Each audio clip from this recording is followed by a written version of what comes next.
The Hoffman Show, we're on the Team 980. We're always live as well on the free Odyssey app and, of course, streaming live on YouTube at the Team 980. And it's our pleasure to welcome in our friend Josh Robbins from The Athletic, tremendous beat reporter covering the Wizards. Always great to read his writing and good to have him on the show to talk about it, especially, Josh, when you drop nuggets like you did earlier this week. Kyle Kuzma, there was a trade on the table for him with the Mavericks, and you reported that basically Michael Winger went to him and asked, like, hey, Kyle, do you want this? Kyle says no, and you had a conversation with Kyle about this on, I believe it was Monday, and thus they walked away from the trade. Can you tell us a little bit more about how this went down and some of the details? Because I think, especially for Wizards fans who just went through the Bradley Beal years of a no-trade clause, that does sound a little bit disconcerting if you're looking at players as commodities, which often happens this time of year. I think you described a lot of it very, very well. When Kuzma re-signed with the Wizards, it was clear that the Wizards had started to rebuild. They traded Beal. They had to trade Porzingis because Porzingis wasn't going to re-sign with them. And so the Wizards felt to a large degree that Kuzma was putting his faith in them. And of course, everyone involved is mature enough and experienced enough to know that he automatically was going to become a legitimate trade candidate beginning in mid-December, and will continue to be that for the next 3.5 years. So at that time, Michael Winger made Kuzma and Kuzma's agent a promise that he'll keep them informed and would at least like to hear Kuzma's voice when a trade framework was developed, to at least offer him some input. Doesn't mean that Kuzma makes the decisions, doesn't mean that Kuzma has a no-trade clause. And here was a case where the Wizards negotiated what they could negotiate with the Dallas Mavericks. It was the best offer for Kuzma on the table, and it was an offer that wasn't going to materially change Washington's rebuild. In other words, put it another way, Winger was very lukewarm about it. It was a fair deal, not a home run deal for the Wizards. And he went to Kuzma, and Kuzma thought it over, responded, hey, I'd like to stay here if that's okay with you. And that's what happened. Winger calls Nico Harris and says, hey, I respect you in these talks, but I just can't do the deal. This leaves open the possibility that the Wizards will trade Kuzma down the line, potentially for a better return. And I think that's a very real possibility down the line. But in this case, from now until the draft, there's no question that Kuzma is going to remain in Washington. So I think there's so much interesting about this, and I'm glad that you are able to explain to the audience. I think you did a good job of the piece as well of, like, if they had gotten 2-3 first-round picks all of a sudden, like some ridiculous deal on the table, Michael Winger was going to make that deal, and Kyle Kuzma and his agent certainly understood that. But when do you have any sense of what this deal might have been, even trying to put together context clues about maybe what Dallas traded for PJ Washington? And then what kind of deal do you think that they could get for him this summer if teams are pursuing Kyle again? I don't think the Wizards were able to get 2 first-round picks for Kuz in this cycle. There's nothing to indicate that they did. And as a matter of fact, it was buzzing throughout the entire league that it was 2 first-round picks that was the price the Wizards had. I think my sense, and this is a guess, that it was going to be 1 incoming pick, and keep in mind it was going to come from either Dallas or a pick that Dallas could have purchased, and probably not a high-level young player, probably not a high-level young talent. So that's why the Wizards were lukewarm about what they were able to negotiate for Kuz. One thing to remember, and this is my reporting, this is not what the Wizards have told me, yet as good as Kyle has been for the Wizards in many ways, he's not viewed as a number 1 or number 2 option throughout the league on a very good team. So it's not like other teams are beating down the door for the Wizards with multiple first-round picks at this time. Now, maybe that could change if a team or two out there goes through the playoffs, gets eliminated early, and feels like it needs a major jolt. For now, though, my reporting is that the value Kuz has isn't what Wizards fans would hope Kuz has. So I think, as Josh Robbins from The Athletic is our guest, one of the big things that I have certainly been talking about is that this is a gigantic game of chess for Winger and Dawkins, not checkers. They are trying to think 2-3 moves down the line, and thus just making a move right now for the sake of making one is not really what they want. But are you surprised, even with that framing, that there wasn't more movement, that it was really just Daniel Gafford and obviously the incoming trade for Bagley that ultimately happens when they have guys like Tyus Jones on the expiring contracts? Yes, very much so at that time. I expected the Wizards to move Kuz. I thought that was a very real possibility. I expected, and here comes the trash can in the lobby of this Marriott here in Dallas. I hope you can't hear that. I expected them to move Kuz. And I think the vast majority of rival executives expected them to move Tyus Jones. They expected Delon Wright to go.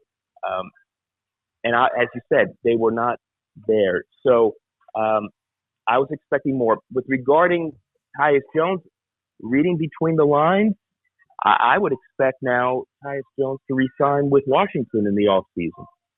That's my guess. And David Aldridge and I reported about a week before the trade deadline that the Wizards had real interest in re-signing him and making him their starting point guard for the foreseeable future. And I think that is what's going to come to pass. I would say, Josh, that the guy that really surprises me that he's still on the roster is Delon, because he is a veteran. He is one of the best perimeter defenders in the league, and he is not probably a part of the future in the way that a guy like Tyus could be. Like, having Tyus around young players and to keep things organized is a tremendous asset in a rebuild that is built on building good habits. Not that Delon isn't a good player and a useful player, but precisely because he is in a different setting, he's the guy that I think really surprised me. So I guess that's a long-winded wind-up to say, like, is that maybe us in DC overestimating him and what he brings to a team, or is that maybe just the market in general didn't have as much movement this time around as it has in other years? I think that was almost as big of a surprise as Tyus Jones staying. Two things to remember. First, Delon Wright will be an unrestricted free agent this offseason. Will he even be interested in re-signing with the Wizards? If not, then you hate to use this. It's bad management from a roster perspective. However, Delon missed half the season with a knee injury.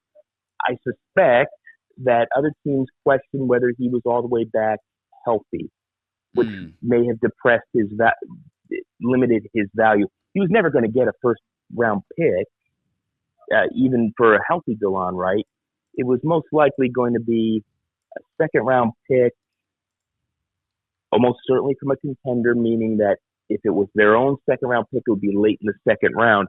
And it didn't appear that deal was on the table. And to look at it another way, the Wizards almost certainly would have had to bring in salary in that deal.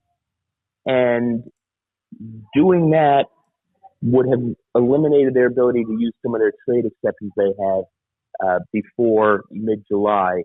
That's something that they value, that maybe they could take on a salary so long as it nets them a valuable pick as the cost of doing business. So they also didn't want to intrude on the, as they would say, the utility of those traded player exceptions. Josh Robbins of The Athletic, their Wizards beat reporter, is with us. So kind of now switching gears from the trade deadline and the things that did and didn't happen to what happens next. One of the big questions I have is, does this season of experimentation now begin in earnest? Because you're no longer worried about the trade values of all of these players. What are some of the things that you expect to see Brian Keefe, maybe at the encouragement, the nudging of management, or just on his own as a guy who's got a great history developing players? Now, of course, for those that don't remember, Brian Keefe, the Wizards interim head coach. What are some of the things that maybe you anticipate Brian Keefe experimenting with over these final few months of the season? Well, there's no question Bilal will continue to play heavy minutes. You know, he is playing heavy minutes. I know fans want him to start regularly. He is playing heavy minutes. Is there a likelihood that he moves into the starting lineup before the end of the season? That would not surprise me. I don't think that that's a done deal yet. I expect him to be on the floor finishing close games. I still think Marvin Bagley is going to start at center for the majority of the remaining games. I think Bagley's someone who's only 24. He too can maybe be developed. Maybe there's something there that his prior teams haven't unearthed. I'm skeptical that Johnny Davis would receive major minutes or a rotation role unless we're talking about their last 5, 6, 7, 8 games of the season and the Wizards trying to rest and not risk some of their veteran guys. There will be some experimentation, but for guys such as Denny, Bilal, Kispert, the younger guy, the majority of their younger guys, they are playing heavy minutes and they are being played down the stretches of big games. Yeah, no doubt about it. Brian Keefe, since he took over, Bilal third on the team in minutes, so he is definitely playing more than I think the reputation says because he's still not starting. Obviously, the two guys that I think are most interesting outside of Bilal for very different reasons are one guy you just mentioned in Johnny Davis and Jordan Poole. We'll circle back to JP in a second, but quickly just to follow up on Johnny, like, do we just kind of chalk that up as a miss at this point? Is he? I hate to put the word bust on a guy, especially for someone who's gone through a lot of the stuff that Johnny has gone through and had to deal with injuries and transitioning as a young man into professional life. But realistically, when you look at him as a player, is that just kind of, do we chalk that up as a miss at this point? Or is there a salvageable, at least rotation player version of Johnny Davis somewhere still waiting on the horizon? Maybe, but all the evidence appears to indicate that he isn't right now. But right now, that's what the evidence is. In retrospect, with the benefit of hindsight, it looks to me, and an increasing number of player personnel evaluators throughout the league, that he's not an NBA rotation player. That a lot of the great and he was a great college player at in a legit conference, that he came from a very structured, regimented offense at Wisconsin, where so much of his offense were mid-range shots, which is exactly the opposite of the direction the NBA is going. The NBA being, of course, a league where creativity and pure evasiveness and skill and athleticism and size is so important. So I'm not optimistic there. Maybe he will get his chance, but I don't see it in the very near future. Yeah, I felt like at the end of last year, he showed some flashes, especially defensively, but just hasn't come together. And this new staff certainly would have given him the chance. That leads us then to Jordan. And it just has been as disastrous of a season as I can remember for a guy who has the potential, or at least was seen to have the potential of being a star player. What are the Wizards saying about Jordan Poole, and what is, when you talk to other folks around the league, what are they saying about Jordan Poole and how this next 3 months until the summer at the very least goes down? Well, the Wizards are saying all the right things. Brian Keefe 2 games ago reiterated how much he trusts Jordan Poole. Well, last night, Jordan Poole wasn't in there down the stretch when they were They had some points to make up. They went with Kispert in part because of Kispert's three-point shooting. You're right. It's been close to disastrous from an on-court perspective, not an off-court perspective, not in terms of his maturity or being a good teammate, but on the court, it's just very difficult to envision him the way he's played as a starting two guard on a contending team. He just hasn't played well enough to do that, and he doesn't have a lot of size. He's not a great athlete, does not defend, although his defense has improved, his effort has improved under Brian Keefe. I would just, instead of saying not encouraging signs, I would say discouraging signs. And he's got a big contract. He's got 3 more years on that contract. It's a problem. It's a problem. And I suspect the Wizards are going to do everything they can to resurrect his game and his value. But given the lack of other big-time offensive threats to make things easier on Jordan, other opponents are going to put him right at the top of that scouting report. And in many cases, he's most likely going to struggle. Do you think that they finally move him to the bench, and whether it's Corey, whether it's Bilal, whether it's whoever, that they maybe they take a different look at that backcourt with Tyus as the starter, get some extra size in there, maybe get some shooting that Jordan was theoretically going to provide but hasn't? Like, is that change, do you think, coming, or do they just roll with this for the rest of the year and maybe adjust the minutes outside of when the game hasn't started yet? Well, now that's another great question. And I wish I had the exact answer to that. My guess, emphasis on the word guess, is that they continue down this path. Where they have 29 more games. I suspect that they go down this path, continuing like this, probably for the next 18, 19, 20 games. And then perhaps switch things up. If he continues to shoot 1 for 12 from the field, as he was last night, I believe, or go 0 for 5 from the field as he was against Cleveland, well, that may force Brian Keefe's hand. I don't think that things will remain quite that bad. So here I'm giving you a mealy-mouthed answer because I don't know the answer. I suspect that if that change occurs, it would probably be much later in the season, probably 9-10 games to go. No, I think that's totally fair. And the one thing that I've learned very quickly, as I'm sure you have as well, far more intensely than I have, is this is a fairly tight-lipped group, that they are together in their messaging, and everything coming out of there is that all the same positive stuff that you said about Jordan in terms of how he is. And this is where I'll wrap with you, Josh. And the last thing on JP is, in some ways, does it make it harder that he's been such a good teammate and that mentally he seems locked in and all those things? It's not like, man, this guy seems lost. Like, you don't hear that. It is just the game. The game, it does not seem to be going well.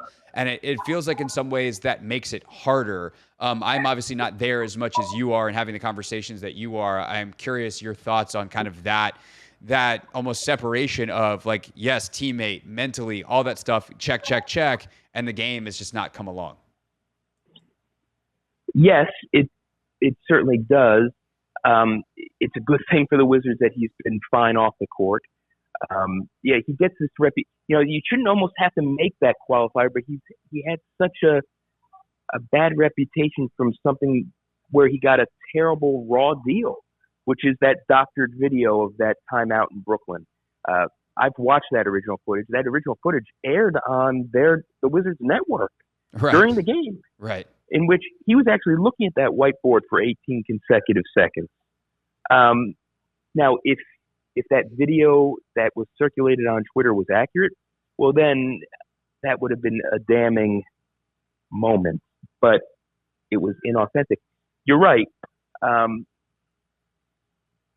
If he were a bad teammate, this would be a much more cut and dried case. But he hasn't been that. And there have been instances where actually in games where he's been a little too unselfish. So exactly as you said, I would just say he just hasn't been good enough on the court, and that